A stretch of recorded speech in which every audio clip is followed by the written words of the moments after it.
What's one word that best describes Michael? Legend. Legendary. One word, it's got to be stamina. Stamina. 28 years at Barclay.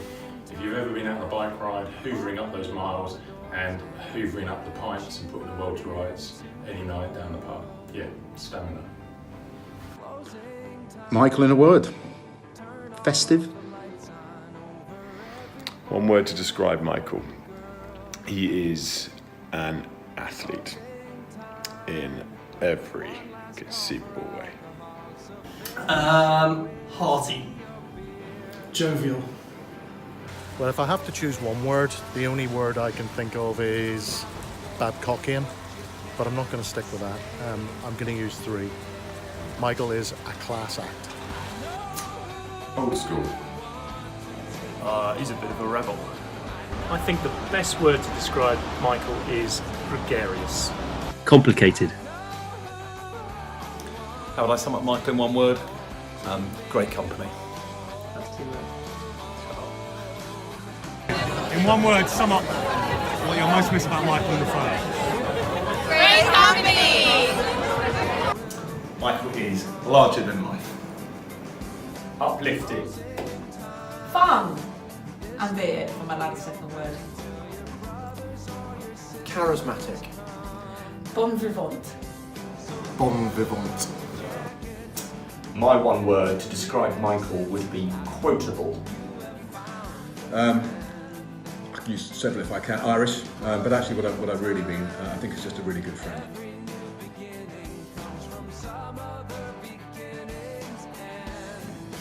What I miss most about Michael is his quotes, the way he has of coining a phrase which both makes you laugh and then enters Barclay folklore.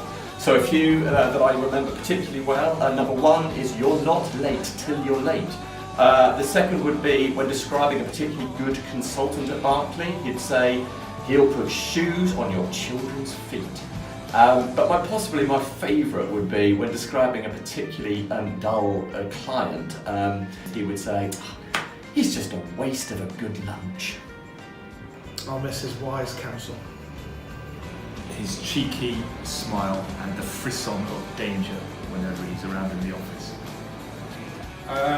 It's hard. I mean, I've been a fellow partner for over 20 years, but to be honest, the thing I'm going to miss most is the fact that when he leaves, I'm going to be the oldest, slowest, heaviest partner running the corporate channel.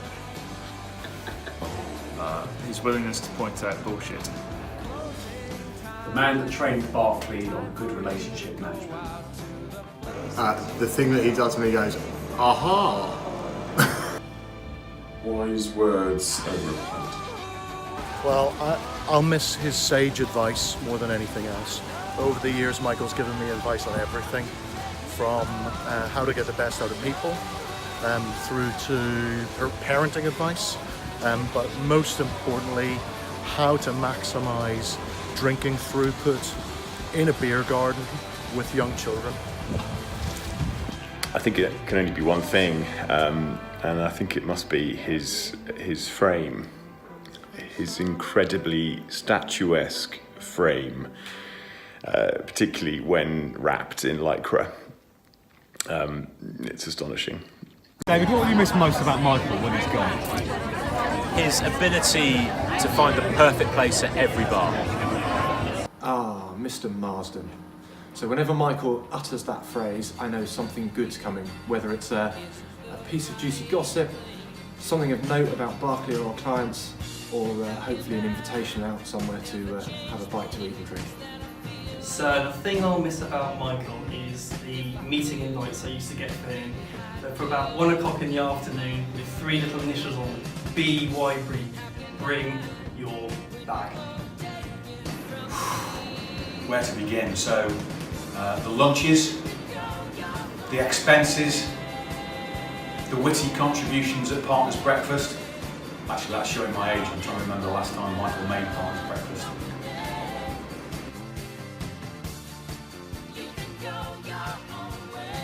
So I think the obvious one here would be, the silver fox, but actually I'm going to go with gorilla.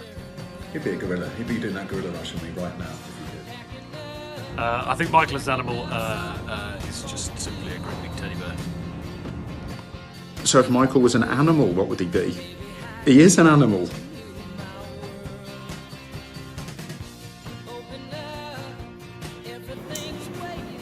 Come with me on a journey, if you will. It's the away weekend, Kitzbühel. We've gone ahead to do our cycling trip, and we're staying in a very prim and little nice pension hotel just outside Munich, full of very proper Germans and Austrians going about their commuting life. We wake up ready for breakfast. All the Germans, they're pouring their breakfast, they're having their Frühstück, everyone's having a nice time. Michael appears in full lycra. Whether Michael is wearing the lycra or the lycra is wearing Michael is not important. However, he cut quite a figure. The Berliners did not know what to do with his Frankfurter as it hove into view over the buffet part. And since then we've had a new rule, which is at the Bike to Cycle Club, there shall never ever be lycra at breakfast. And unfortunately, that for me will be my abiding and lasting memory of Michael. So many favourite memories of Michael. One of my favourite stories of his involves a Cuban, a dwarf, a lot of alcohol and the Savile Club. But I don't think it's probably appropriate to tell that story, and I'm not sure any of us can remember it that well. But many, many happy memories, Michael. Friday Fry-Up Club. Anecdotes. So last year on OC Island, you got to run your own pub. At that point, I felt like all of your career objectives had finally been met. I don't think we can let this evening go by without mentioning Dawn, the piano shop owner on the Gray's Inn Road. If you haven't heard the story, please ask Michael for the details later. But it's one of the greatest pieces of diplomacy, I think, ever executed in Barclay history. So go and find out about it. Yes, my most memorable moment with Michael has definitely got to be our mutual attempts at water skiing. Reasonably unsuccessful. But I think the thing that I'll miss most is his forethought and planning and attention to detail when it comes to organising a good cycle ride. The BPRCC would not be where it is without our capo. The one thing that stands out, he's the only guy I know who, at my away weekend, was told he'd had too much drink to have a massage. So he walked outside and went clay pigeon shooting instead. Lunch, yeah.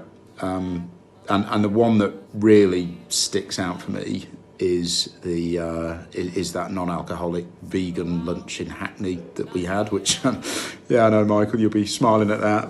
It was definitely one of the big ones, wasn't it? Yeah, so we managed to get through 3 or 4 plates of quinoa and walnut salad with an orange hint. Well, it's slightly embarrassed to admit we managed to wash it down with 3 bottles of elderflower. But we don't like to talk about that afternoon, do we, Michael? So I think remembering Michael phoning me up after Partners Quarterly to tell me that I was being offered a partnership. I was on holiday in Centre Parks in Holland, which over time Michael has changed to being a caravan park somewhere in the north of England, and I've never lived it down.